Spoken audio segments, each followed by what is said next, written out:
के अनुकूल हो। प्लेटो राज्य मानव आत्मा की उपज है। प्लेटो मानता है कि राज्य मानव आत्मा की उपज है। मानव आत्मा के 3 अंग विवेक, उत्साह और तृष्णा होते हैं। इसलिए वो कहता है कि justice is nothing external, justice is the habit of mind. एक आदमी को एक कार्य करना चाहिए जो उसकी प्रकृति के अनुकूल हो। व्यक्ति के साथ उसकी योग्यता, शिक्षा दीक्षा के अनुसार व्यवहार करना चाहिए। प्लेटो के अनुसार न्याय प्रत्येक व्यक्ति के हृदय में रहता है और यदि वो अपने कर्तव्य उचित ढंग से करता है तो उसका आचरण स्वयं उसकी न्याय प्रियता का परिचायक है। एम.बी. फॉस्टर के अनुसार प्लेटो के लिए न्याय का अर्थ वह है जिसे हम नैतिकता कहते हैं। सेबाइन कहता है व्यक्ति के साथ उसकी योग्यता व शिक्षा व दीक्षा के अनुसार व्यवहार करना जो उसे प्रकृति के अनुसार प्राप्त हो वह न्याय है।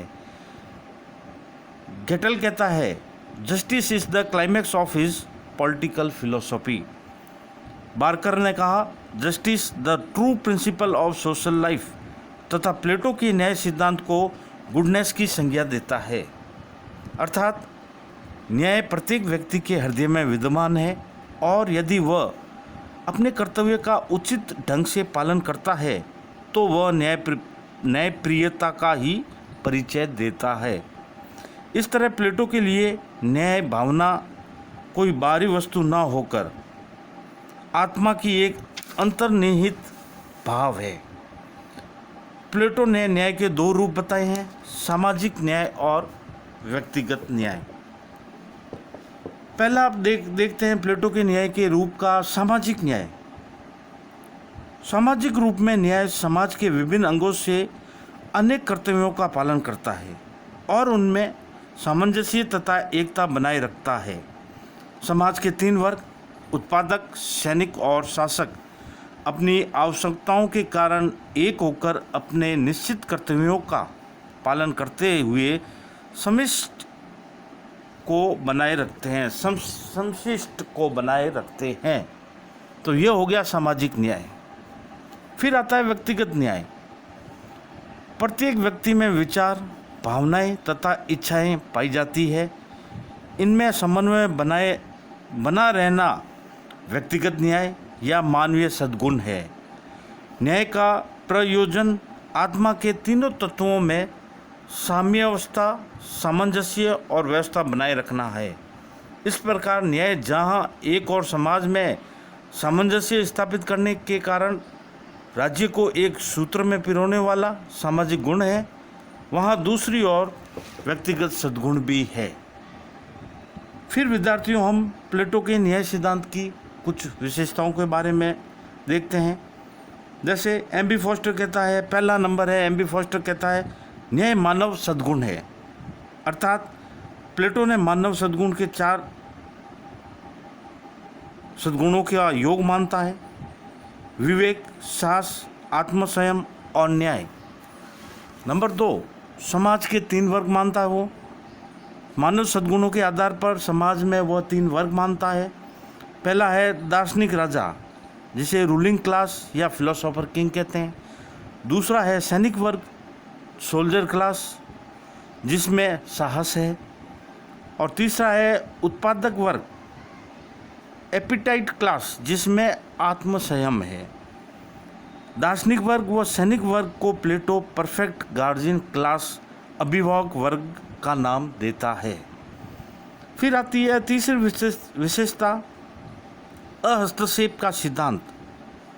प्लेटो के अनुसार न्याय इसी में है कि राज्य का प्रत्येक वर्ग और व्यक्ति अपनी कार्यसीमा में रहे और दूसरे के कार्यों में कोई हस्तक्षेप ना करे।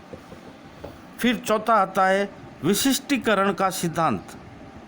यह राज्य के प्रत्येक वर्ग को एक निश्चित कार्य सौंपता है, जिसके फलस्वरूप उसमें अपने कार्य के प्रति विशिष्टता प्राप्त होगी। फिर आता है प्लेटो के न्याय सिद्धांत की विशेषताओं का 5वां पॉइंट, सामंजस्य तथा एकता का सिद्धांत।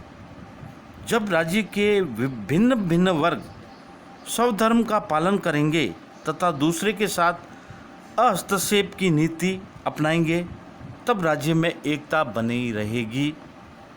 छठी विशेषता, व्यक्तिवाद का विरोधी। प्लेटो ने अपने न्याय सिद्धांत के प्रतिपादन द्वारा व्यक्ति को यह संदेश दिया है कि वह कोई अलग इकाई नहीं है बल्कि एक व्यवस्था का अंग है और उसका उद्देश्य एकाकी आत्मा के सुखों की सिद्धि नहीं बल्कि उस व्यवस्था में एक नियत स्थान की पूर्ति करना है। फिर विद्यार्थियों आता है विशेषता का 7वां पॉइंट, मनोवैज्ञानिक सत्य। जब व्यक्ति अपनी सहजात प्रवृत्ति के अनुसार काम करता है तब उसमें उसकी रुचि बढ़ती है, वह विशिष्टता प्राप्त करता है और उसमें अधिकतम श्रेष्ठता प्राप्त करता है। फिर आती है 8वीं विशेषता, न्याय एक नैतिक सिद्धांत है। न्याय ग्रीक शब्द डाइकोसाइन से बना है जिसका अर्थ है सच्चाई, संयम और पवित्रता, इसलिए वो अपने आप में एक नैतिक है। फिर 9वीं विशेषता नंबर 9, न्याय के 2 स्वरूप बताता है वो। प्लेटो न्याय के 2 स्वरूप प्रस्तुत करता है, जैसा मैंने आपको पहले बताया, व्यक्तिगत न्याय और सामाजिक। व्यक्तिगत रूप से व्यक्ति अपनी अपनी आत्माओं में बुद्धि के शासन द्वारा समन्वय स्थापित करे तथा समाज की दृष्टि से अपने अपने कार्य करता हुआ दूसरे के कार्यों में हस्तक्षेप न करे। और लास्ट 10वीं विशेषता इसकी, न्याय सावयवभावी एकता का सिद्धांत है। न्याय सावयवभावी एकता का सिद्धांत है। प्लेटो का न्याय सिद्धांत सावयवी एकता को प्रकट करता है क्योंकि यह मानव जीवन के सभी पक्षों से संबंधित है। तो यह हो गया प्लेटो के बारे में कुछ संक्षिप्त जानकारी, उसके कुछ महत्वपूर्ण ग्रंथ के बाद उसके चिंतन प्रणाली के साथ प्लेटो का न्याय सिद्धांत के बारे में हमने आज चर्चा की। नेक्स्ट प्लेटो के किसी एक और सिद्धांत को लेकर नेक्स्ट वीडियो में हम और चर्चा करेंगे। धन्यवाद।